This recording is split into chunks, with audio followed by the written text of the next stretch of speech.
السلام علیکم جی، تو بڑھتے ہیں آج کی لاسٹ ایپیسوڈ کی جانب جو کہ ہیپی اینڈنگ ہے۔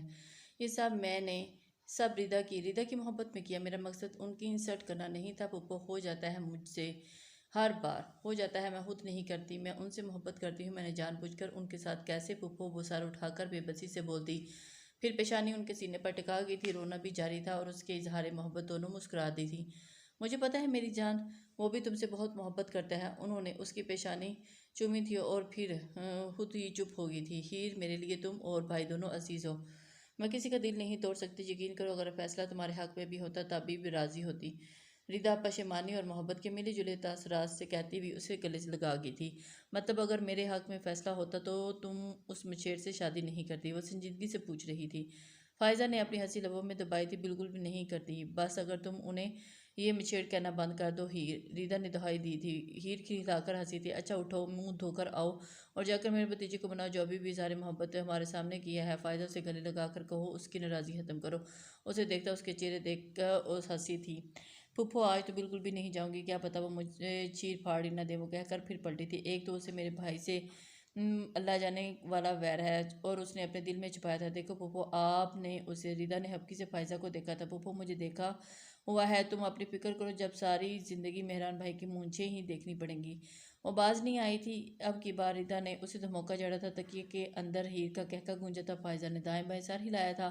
ہیر اٹھو، انہوں نے آخری بار کوشش کی تھی لیکن جانتی تھی بیکار تھی۔ نہیں پھپھو، میں شہید نہیں ہونا چاہتی، میں صبح انہیں منا لوں گی نا پلیز۔ فائزہ ایک نظر اسے دیکھتی کمرے سے باہر نکل گئی تھی۔ ویسے ہیر مناؤ گی کیسے یہ تو بتاؤ؟ ریدا نے اس کے سر سے تکیہ کھینچا تھا۔ تم جب مسٹر مچھیر بن جاؤ گی نا، مسز مچھیر بن جاؤ گی نا، تب میں تمہیں ٹپس دوں گی۔ ابھی اگر تمہیں منانے کے طریقے بتائے تو تم کمرہ چھوڑ کر بھاگ جاؤ گی۔ اس سے پہلے کہ وہ بات پوری کرتی ہوئی ریدا نے اسے ایک دھپ لگائی تھی۔ ہاں، جیسے میں جانتی نہیں بھائی کہ ایک نظر سے محترمہ کے ہاتھ سے گلاس چھوٹ جاتا ہے، اور ارادے دیکھو ذرا۔ ریدا جلدی سے بیڈ سے اتر آئی تھی۔ مرو تم۔ ریدا کے بالکل ٹھیک اندازے کے اسے چھپ کر پاس پڑا تکیہ ریدا پر پھینکا تھا۔ صبح ہی اس کی آنکھ 9 بجے کھلی تھی۔ اسے جلدی سے اٹھ کر راحم کے لیے ناشتہ بنانا تھا۔ آج ان دونوں کو کالج جانے کا ارادہ نہیں تھا۔ فائزہ نے جھنجھوڑ کر صبح فجر کے لیے اٹھایا تھا۔ پہلے اسے بڑی مشکل سے نیند آئی تھی اور پچھلے 1 مہینے سے وہ اس کے بازو پر سلاتا آ رہا تھا، اور ریدا فوراً سے اٹھ گئی تھی اور اس کا حال برا تھا۔ لیکن ریدا اور فائزہ نے راحم کی طرح اس سے نماز پڑھوا کر ہی دم لیا تھا۔ نماز پڑھ کر دونوں دوبارہ پڑھ کر سو گئی تھی۔ اوف، دیر ہو گئی ہے، اس نے بیزاری سے خود سے کمفرٹ ہٹایا تھا، لیکن پھر ارادہ بدلا تھا۔ کیا ہے، خود ناشتہ کر لیں۔ ناشتہ میں نہیں اٹھ رہی، جہاں ساری رات ناراض رہے، تھوڑی دیر اور رہیں گے تو کیا ہو جائے گا۔ وہ دوبارہ کمفرٹ میں گھسی تھی۔ دوبارہ اس کی آنکھ 9:15 بجے کھلی تھی اور اس کے ذہن میں فائزہ کی آواز گونجی تھی۔ اس بار بچپن کا ناراض شوہر ناراض ہو گیا ہے بچپن کی بیوی سے۔ وہ ایک دم تڑپ اٹھی تھی۔ وہ بالوں کو جوڑا بناتے جلدی سیڑھیاں اتری نیچے آئی تھی۔ ارے میری بیٹی آج جلدی اٹھ گئی۔ ختیجہ نے اسے پیار سے دیکھا تھا۔ جی تائی امی، ان کے لیے ناشتہ بنانا ہے نا؟ آٹا ہے کیا گوندا ہوا ہے؟ وہ ہاتھ دھوتی پوچھ رہی تھی۔ یہ رہا آٹا، میں نکال کر رکھ دیا۔ انہوں نے سلیب کی طرف اشارہ کیا تھا۔ وہ مسکرا کر آگے بڑھی تھی۔ ابھی اس نے پیڑا ہی بنایا تھا جب اس کی آواز پر چونکی تھی۔ امی، کیا آج مجھے آپ کے ہاتھ کا پراٹھا نہیں مل سکتا؟ ہیر کے ہاتھ ایک لمحے کے رکے تھے۔ وہ کچن کے دروازے سے لگا بڑے مزے سے بولا تھا۔ کیوں بھائی، میری بہو اتنا اچھا پراٹھا تو بنانے لگی ہے اب؟ انہوں نے مسکرا کر ہیر کو دیکھا تھا، جس کے حلق چلتے ہی بالکل ہاتھ رک گئے تھے۔ تو کیا آپ نے اپنا بیٹا بہو کو دے کر بالکل ہی تعلق ختم کر دیا بیٹے سے؟ وہ اسے نظروں کی گریب سے لیے پوچھ رہا تھا۔ زیادہ باتیں نہ بناؤ، میں بنا دیتی ہوں پراٹھا، جاؤ باہر بیٹھو۔ وہ ہنستے ہوئے بولی تھی اور پیڑا واپس رکھ کر سلیب سے 2 قدم دور ہٹی تھی۔ صرف پراٹھا کیا، پورا ناشتہ؟ آج مجھے سارا ناشتہ آپ کے ہاتھ کا کرنا ہے۔ وہ ہنوز اس پر نظریں جمائے مسکرا کر بولا تھا۔ اس کی اجنبیت پر ہیر کی آنکھیں نم ہوئی تھیں اور اس پر ایک نظر ڈالتا وہ کچن سے نکل گیا تھا۔ شام میں آفس سے آتے ہوئے حسب عادت سلام کرتا ہوا صوفے پر بیٹھ گیا تھا اور وہ پانی لینے کے لیے اٹھی تھی جب وہ ریدا کی طرف مڑا تھا۔ ریدا، ایک گلاس پانی لاؤ یار۔ وہ غیر محسوس طریقے سے واپس مڑ کر بیٹھ گئی تھی۔ ریدا ایک نظر اوجھل ہوتے ہوئے اس کی طرف دیکھا تھا، بھائی کہتی ہوئی کچن میں چلی گئی تھی۔ ہیر، جاؤ چائے بنا کر لاؤ راحم کے لیے، زرینہ اسے دیکھ کر کہا اور سر ہلا کر اٹھی تھی۔ ارے نہیں چچی امی، آج مجھے میری بہن راحم نے بمشکل ہنسی روکی تھی۔ کمرے میں لے آنا ریدا۔ اس پر ایک اچٹتی نگاہ ڈالتا سیڑھیوں کی طرف بڑھا تھا۔ جب تک مناؤں گی نہیں جانا تب تک مجھ سے کسی بات کی امید نہیں رکھنا، وہ دل ہی دل میں کہتا اپنے کمرے میں غائب ہوا تھا۔ ریدا جلدی سے اس کے لیے چائے بناتی ہوئی اس کے کمرے میں لے آئی تھی۔ فائزہ کچھ دیر پہلے ہی اسے سمجھا کر اپنے گھر چلی گئی تھی۔ ہیر کے اس رشتے کے لیے مان جانے کے باعث کسی کا بھی شک ان کی ون پر نہیں گیا تھا، لیکن ریدا کو راہم کا رویہ ہیر کے سامنے مناسب نہیں لگ رہا تھا۔ فائزہ ہیر سے صاف صاف کہہ چکی تھی کہ اس کے منانے کے انتظار میں بیٹھا ہے، وہ خود ہی ہمت نہیں کر پا رہی تھی کہ جا کر اسے منا لے۔ یہ کیا کر رہے ہو بیٹا؟ اگلے دن وہ جو اپنی شرٹ آئرن سٹینڈ پر رکھ رہا تھا ایک دم چونکا تھا۔ استری کر رہا ہوں چچی امی، یہ سوئچ آن کرتا ہوا بولا تھا۔ چھوڑ دو بیٹا، تم کیوں کر رہے ہو؟ یہ کہاں ہے؟ مجھے تو اس لڑکی کی سمجھ نہیں آتی۔ زرینہ ہیر پر برہم ہوئی تھی، تبھی وہ اپنی دھن میں اداس سی شکل بنائے سیڑھیاں سے اترتی نظر آئی تھی۔ ہیر ادھر آؤ تم ذرا، زرینہ نے غصے سے اسے پکارا تھا۔ وہ ہڑبڑا کر ہوش میں آئی تھی۔ راہم نے ہنسی لبوں میں دبائی تھی۔ چچی امی میں خود کر لوں گا، کوئی بات نہیں، ویسے بھی ہوئی بھی ہے، بس تھوڑی سی سلوٹیں تھی۔ وہ استری کو شرٹ پر رکھتا ہوا زندگی میں پہلی بار اپنی بچپن کی بیوی کی طرح معصوم بنا تھا۔ وہ بھائی بھاگتی ہوئی ان تک آئی تھی۔ تم کیوں کرو گے بیٹا؟ سارا دن آفس میں تم سر کھپا کر آتے ہو، گھر پر بھی تمہیں سکون نہ ملے تو مجھے بس یہ دن دیکھنا باقی رہ گیا تھا۔ ہیر، انہوں نے اپنی خشمگی نظریں ہیر پر ہی رکھی تھی۔ مجھے پتہ نہیں چل سکا کیوں تم چین میں رہتی ہو، یا تمہیں اب باپ نے جہیز میں الگ الماری دی تھی جو شوہر کے کپڑوں کا ہوش نہیں رہتا تمہیں؟ کل سے منہ بنا کر گھوم رہی ہو تاکہ کوئی کام نہ کہہ دے۔ جب تک ہیر کی عزت افزائی ہوتی رہی تب تک وہ مسکراہٹ خاموش لبوں میں دبائے جلدی جلدی شرٹ پر استری پھیرتا رہا تھا۔ مما میں کر دیتی ہوں امی، وہ نم لہجے میں بولی تھی۔ پھر راہم کے قریب آ کر شرٹ پر ہاتھ رکھا تھا۔ ہو چکی ہے، وہ اس کے ہاتھ کے نیچے سے اپنی شرٹ اٹھاتا ہوا اسپاٹ لہجے میں بولا تھا۔ ہیر کے دل کو کچھ ہوا تھا، وہ پلٹ کر اپنے کمرے میں بڑھا تھا۔ جاؤ اس کی الماری دیکھو، جو بھی کپڑے ہیں ہسٹری والے کو دے دو، جلدی سے اس کے پریس ہو جائیں۔ کہتے ہی اوپر جانے کا اشارہ کیا تھا۔ ہیر راہم اوپر ضرور گئی تھی، پر اپنے سسرال جانے کی غلطی ہرگز نہیں کی تھی۔ وہ اپنے میلے تکیے میں منہ چھپائے رو دی تھی۔ دونوں کی ضد میں 2 دن گزر گئے تھے۔ ان کی طرف سے مہران کی فیملی کو مثبت جواب دے دیا گیا تھا۔ آج ویکینڈ تھا۔ فائزہ رکنے آئی تھی اور کب سے اسے لے کر بیٹھی تھی۔ ریدا نے ان دونوں کو ایک ایک رویہ ان کے گوش گزار کیا تھا۔ تو میں کیا کروں پپو، سڑیل تو تھے ہی، اتنے پکے بھی ہیں۔ اس دن جب یہاں رہنے کی بات کی تھی تو کہہ رہے تھے تمہارے بغیر نیند نہیں آتی، اور اب 2 دن ہو گئے جناب کو میرے بغیر گوڑے گدے بیچ کر سوتے ہوں گے۔ اس کی بات پر فائزہ اپنے بھتیجے پر رحم آیا تھا۔ دونوں سے میری طرف دیکھا بھی نہیں۔ پپو میرے ہاتھ کا پراٹھا تو چھوڑیں، پانی بھی نہیں پی رہے۔ سبھی جانتے ہیں وہ میرے ہاتھ کی چائے کے علاوہ کسی کی چائے نہیں پیتے، اور اب 2 دنوں سے انہوں نے اپنی بہن سے پیار رہا کوئی لگ ہی نہیں رہا۔ نہ مجھ سے چائے بنوا رہے ہیں، نہ شرٹ آئرن کروا رہے ہیں، اور تو اور 2 دن میں میکے میں بیٹھی ہوں اور ان کو کوئی پرواہ ہی نہیں ہے۔ وہ میرے ساتھ ایسا کیسے کر سکتے ہیں پپو؟ آخر کو ان کی بچپن کی بیوی ہوں۔ کب سے رکے آنسو ٹپ ٹپ کرتے ہوئے فائزہ کے سامنے بہنے کے لیے تھے۔ راہم حسن کے وہ کام جو ساری زندگی ہیر کو کرتے ہوئے چڑ لگتی تھی، آج اس کے نہ کروانے پر ہی راہم حسن رو دی تھی۔ اٹھے ہوئے سر کو بلاخر محبوب کے قدموں میں لا پٹکتی ہے۔ ریدا اور فائزہ دونوں نے ایک دوسرے کو حیرت سے دیکھا تھا، پھر دونوں کو یہی ہنسی نکلی۔ تو میری جان، میں نے تو پہلے ہی کہا تھا منا لو اپنے شوہر کو۔ اس کے تھوڑے پکڑتے ہوئے مسکرا کر بولے، لیکن پپو کیسے مناؤ؟ وہ بہت ناراض ہیں اور ساتھ ہی ساتھ سڑیل بھی۔ اب تو راہم کی مزید بے اعتنائی اور بے روحی ہیر سے برداشت کرنا ناممکن تھا۔ اس کی بات پر ریدا نے اسے گھورا تھا۔ میری بات مانو، انہوں نے اس کی آنکھوں میں دیکھا۔ اس نے اپنی ہتھیلی آنکھیں صاف کرتے ہوئے اس بات میں سر ہلایا، لیکن فائزہ کی بات سنتے ہی ہیر کے سارے جسم کا خون اس کے چہرے پر سمٹ آیا تھا۔ پپو یہ مجھ سے بالکل بھی نہیں ہوگا۔ وہ زور زور سے نفی میں سر ہلانے لگی تھی۔ بھائی تمہیں دیکھتے ہی پاگل ہو جائیں گے۔ پیچھے سے ریدا کی شوخ آواز پر اس نے ریدا کو گھورنا چاہا۔ صرف پاگل؟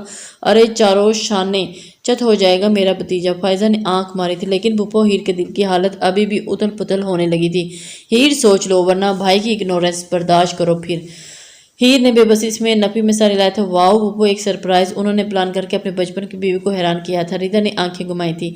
اب بچپن کے شوہر کو سرپرائز ملے گا۔ فائزہ نے ریدا کی بات مکمل کی تھی، اور اس کی باتوں نے ہیر کے دل کی حالت مزید بے ترتیب ہو رہی تھی۔ پپو میں ان کے سامنے اس طرح کیسے جاؤں گی؟ اپنے آپ کو شیشے میں دیکھتی پریشان ہوئی تھی۔ راہم حسن سوچ کر دل اچھل اچھل کر سینے کی دیواروں سے ٹکراتے ہوئے ٹکرے مار رہا تھا۔ ضروری ہے میری جان، سوچ لو، لیکن پھر نہ کہنا کہ مجھے بتایا نہیں۔ اب تو میرا بھتیجا بھی سڑا ہوا منہ بنا کر گھوم رہا ہے، اور کچھ اسی پر رحم کرو۔ انہوں نے اس کے کان میں جھمکا ڈالا تھا، وہ چینی چھپتی تھی۔ کیا اور کیا پپو، میرے تو تکیے کے 2 دن جو گیلے ہو رہے ہیں ابھی تک نہیں سوکھے۔ ریدا اس کا ہاتھ تھامے اس کی کلائی میں راہم کا دیا ہوا برتھ ڈے گفٹ والا بریسلیٹ کا لاک لگانے جھکی تھی، اور پھر اسے تو بدتمیز اس نے ریدا کی پیٹھ پر دھپ لگائی تھی۔ The queen of my brother's heart is ready. میرے بھائی کے دل کی ملکہ تیار ہیں۔ وہ اس کو کچھ جتاتے ہوئے بول پڑی تھی۔ ردا اس کو تنگ کرنے کو اسے بہت ہی مزہ آ رہا تھا۔ فائزہ اور ردا دونوں نے مل کر اسے پکڑ کر کھڑا کیا تھا اور پھر اپنا آپ کسی اور کی نظر میں مکمل طور پر شیشے میں دیکھ کر اس کے چہرے کی شادابی کے گلابی پن میں اضافہ ہوا تھا۔ لمبی ہمدار پلکیں لرزی تھی۔ اوف اوف پھپھو بھائی تو گئے۔ ردا نے اس پر پرفیوم سپرے کیا تھا۔ پھپھو اگر ایسی بات کریں گی تو میں یہیں بیٹھ جاؤں گی۔ وہ دوبارہ بیٹھنے لگی۔ ارے ارے میری جان، اس وقت آپ کا کوئی نخرہ نہیں چلے گا، ہاتھ پکڑو اس کا۔ ردا فائزہ آج اس کی کوئی بات نہیں سننے کے موڈ میں تھی۔ ردا نے اس کا نم ہاتھ پکڑا تھا۔ ٹھنڈا یخ ہو رہا تھا۔ رات کے 11 بج رہے تھے۔ وہ سگریٹ لبوں میں دبائے سامنے درخت پر نظریں جمائے ہوا تھا۔ سوچوں کا محور دشمن جانا تھی۔ اب تو وہ بھی جھنجھلانے لگا تھا۔ وہ اب اسے مس کرنے لگا تھا اور اسے بازو پر سے لانے کی اسے پختہ عادت بن گئی تھی۔ اب راہم رات کو 2-3 بار چونک کر سائڈ پر ہاتھ مارتا تھا۔ اب تو ہیر کی نم آنکھیں بے چین کیے ہوئے تھی۔ طبی چوڑیوں کی کھنک سے وہ چونکا تھا۔ پھر بے اختیار پلٹا۔ راہم حسن ایک لمحے کو ساکت ہوا تھا۔ یقیناً راہم حسن پوری حشر سامانیوں سمیت اس کے سامنے تھا۔ راہم کو اپنی سانسیں رکتی ہوئی محسوس ہوئی تھی۔ بلیک پیور شفون کی ساڑی جس کا گلا گہرا نہیں لیکن بوٹ ہونے کے سبب کندھے واضح ہو رہے تھے۔ سارے بالوں کو سمیٹ کر دائیں کندھے پر رکھا گیا تھا جو کہ نیچے سے بڑی خوبصورتی سے ہلکے سے کرل کیے گئے تھے۔ ریڈ لپسٹک سے سجے ہونٹ جن کو دانتوں میں سزا دے رہی تھی، زہر انگیز آنکھوں کو مسکارا لگا کر مزید قاتل بنایا گیا تھا، اور گلے میں منہ دکھائی میں دی جانے والی سلور کلر کی باریک سی چین اور اس میں لٹکتا ہوا پینڈنٹ باہر دکھلا رہا تھا۔ باریک شپون کی 2 انچ کی سلیوز، بائیں بازو میں کچھ کانچ کی باریک چوڑیاں، بلکہ دائیں ہاتھ میں برتھ ڈے میں پہنایا جانے والا بریسلیٹ چمک رہا تھا، اور پیروں میں نازک ہیل کی سلور اسٹائلش سی سینڈلز۔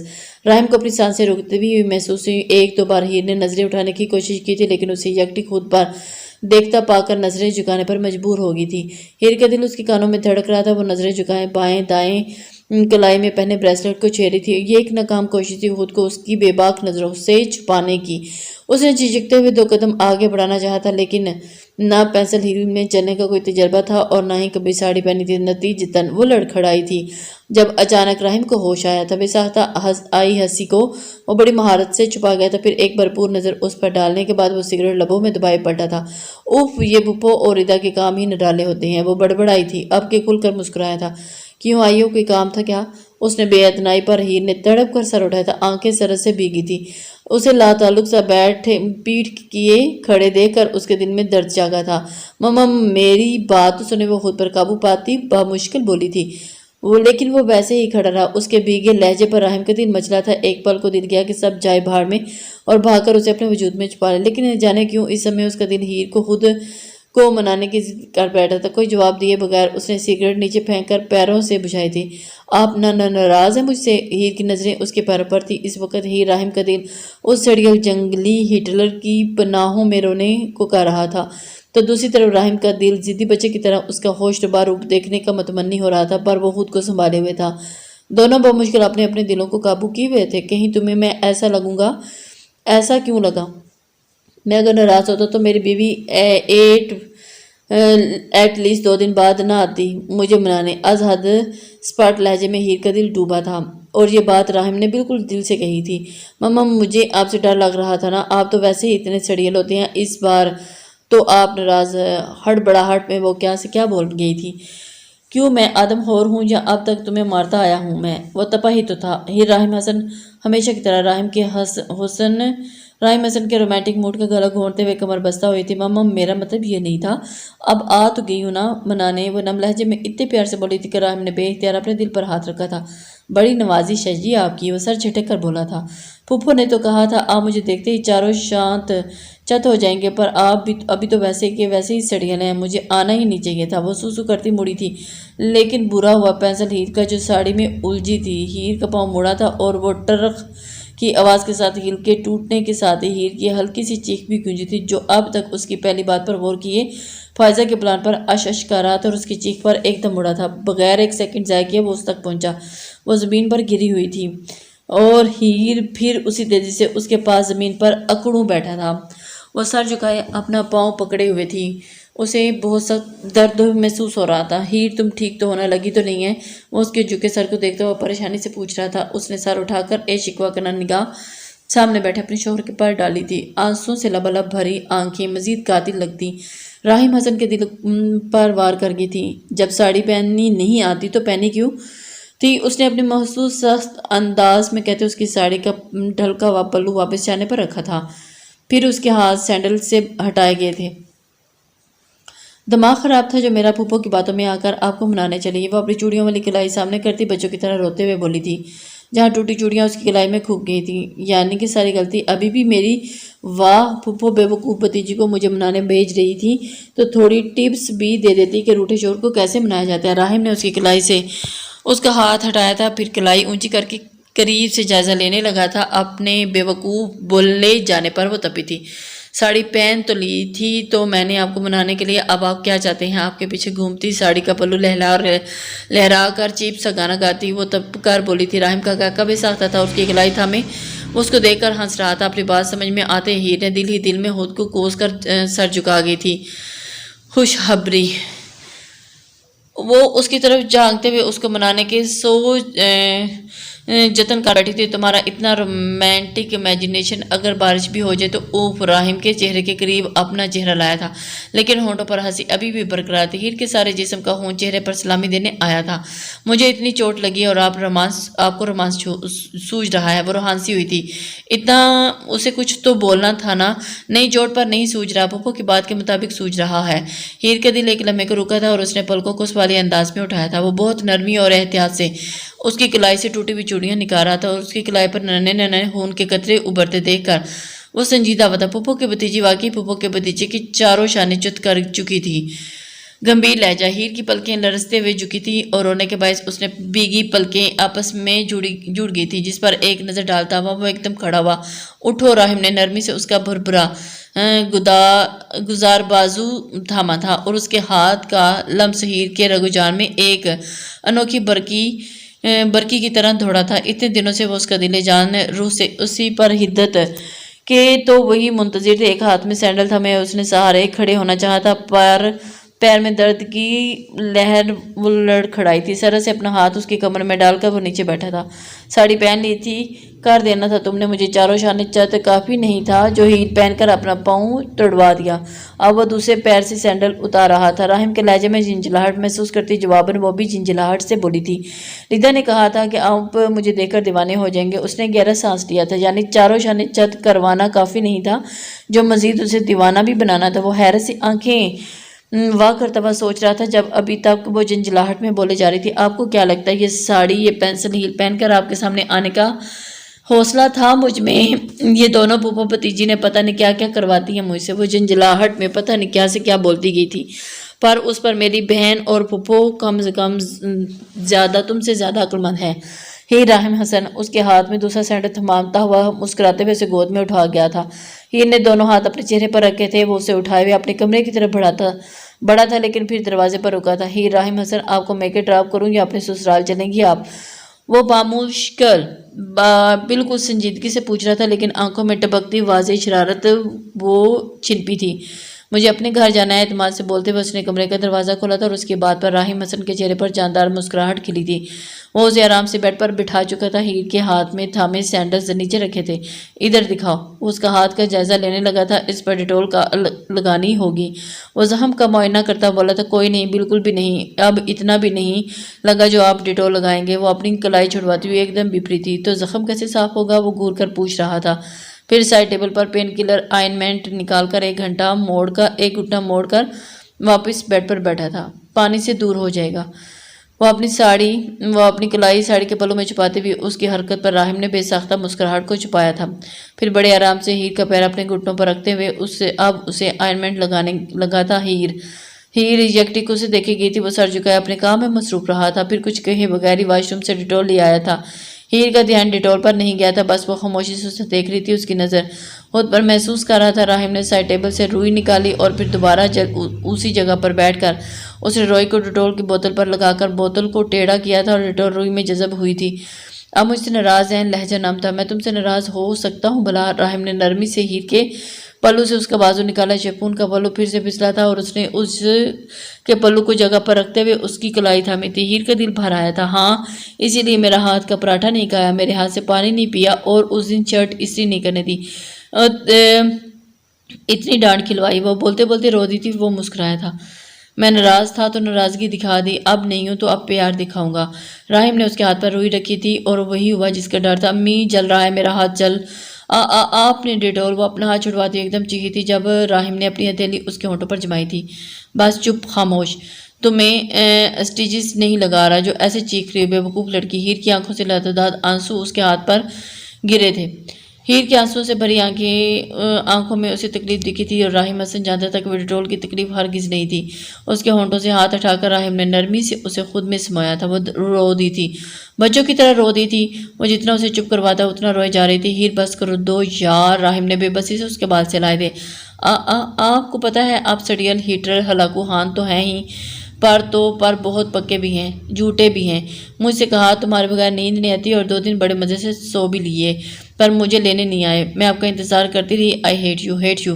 وہ اس کی پیٹھ پر مکے برساتی ہوئی بولی تھی اور اس کی بات پر وہ مسکراہا تھا۔ آخری بات پر ہنستا ہوا اسے خود سے ہٹا گیا تھا۔ اگر آپ یہ سب نہ کرتی تو آج بچپن کی بیوی کے ہاتھوں اتنے دلکش طریقے سے چاروں شانے چت کیسے ہوتے بھلا؟ وہ اس کے سراپے پر ایک بھرپور نظر ڈالتا اس کی تھوڑی تھامے پوچھ رہا تھا۔ ہیر کے چہرے کا رنگ تبدیل ہوا تھا، پلکیں لرزی تھی۔ ڈونٹ مس می ہیر، تم نے مجھے یاد نہیں کیا ہیر؟ اس کی پرشوق نظریں، جذبات سے بھرپور گمبھیر لہجہ پر وہ خود میں سمٹی تھی۔ لیکن راہم حسن کے رومانٹک موڈ کا قتل بھی تو کرنا تھا نا ہیر؟ راہم نے نہیں، بالکل بھی نہیں۔ یہ ساڑی اور ہیلز پہن کر رات کے 11 بجے میں چھت پر اپنا پاؤں ہی تو تڑوانے گئی تھی۔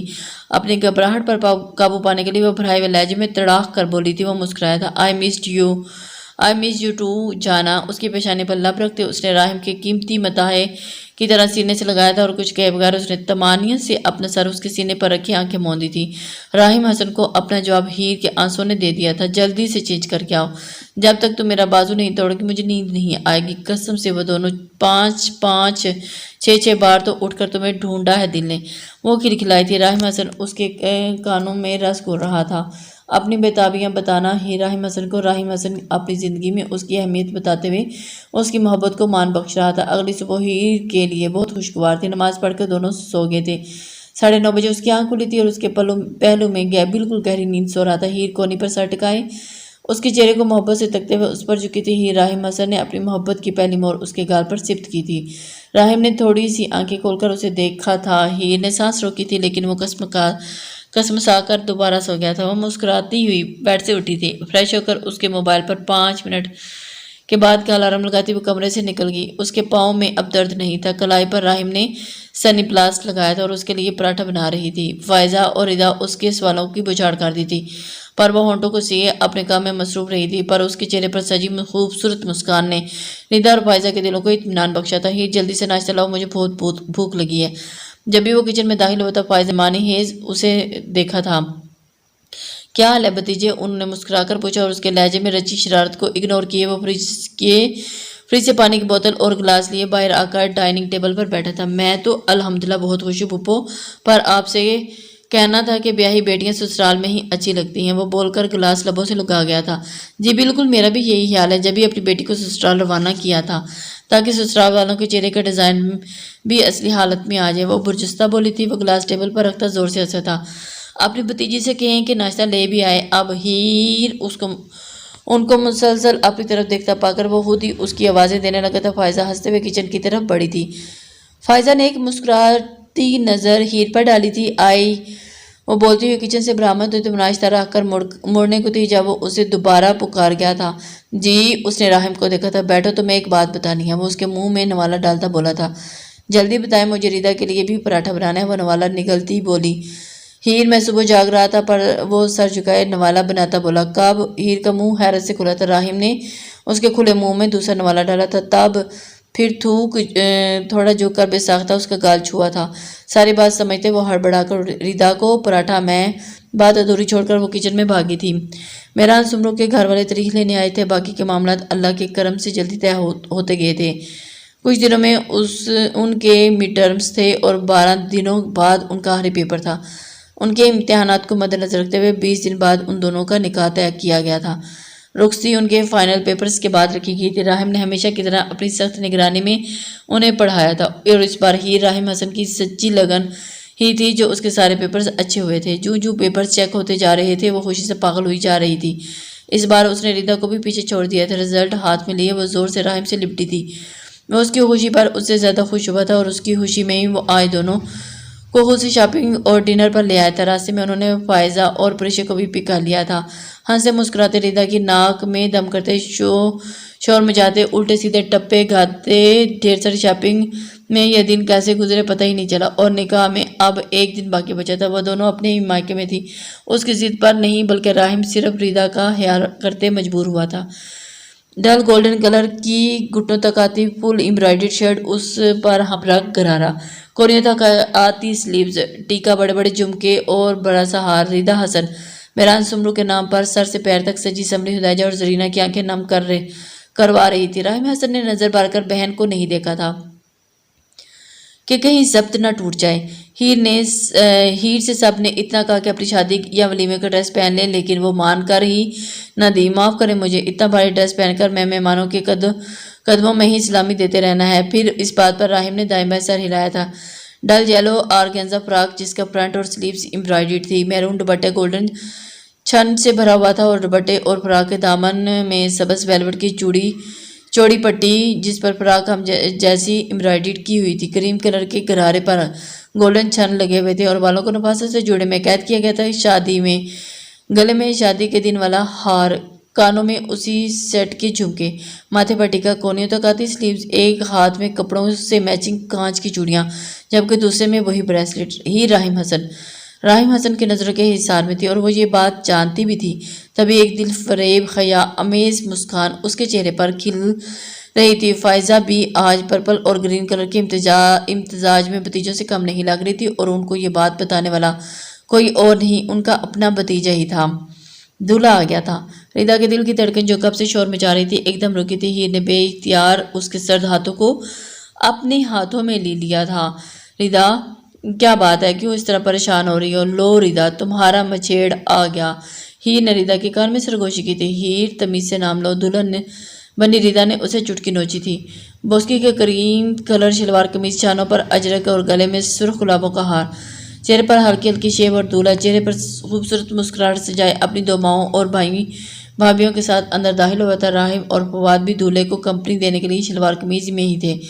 سو بسم اللہ، قربان ماں صدقانوں، میں صدقے میں قربان جاؤں اپنی بیٹی پر، چھوٹی اللہ رکھے۔ دولہا تو بہت ہی پیاری ڈھونڈی ہے میرو کے لیے، یہ اس کی بڑی ساس تھی، مہران کی بڑی اماں۔ انہوں نے مہران کی ماں سے کہتے ہوئے چٹا چٹ رضا کی گال چومے تھے۔ اماں روڑے، اماں دوپٹے دو۔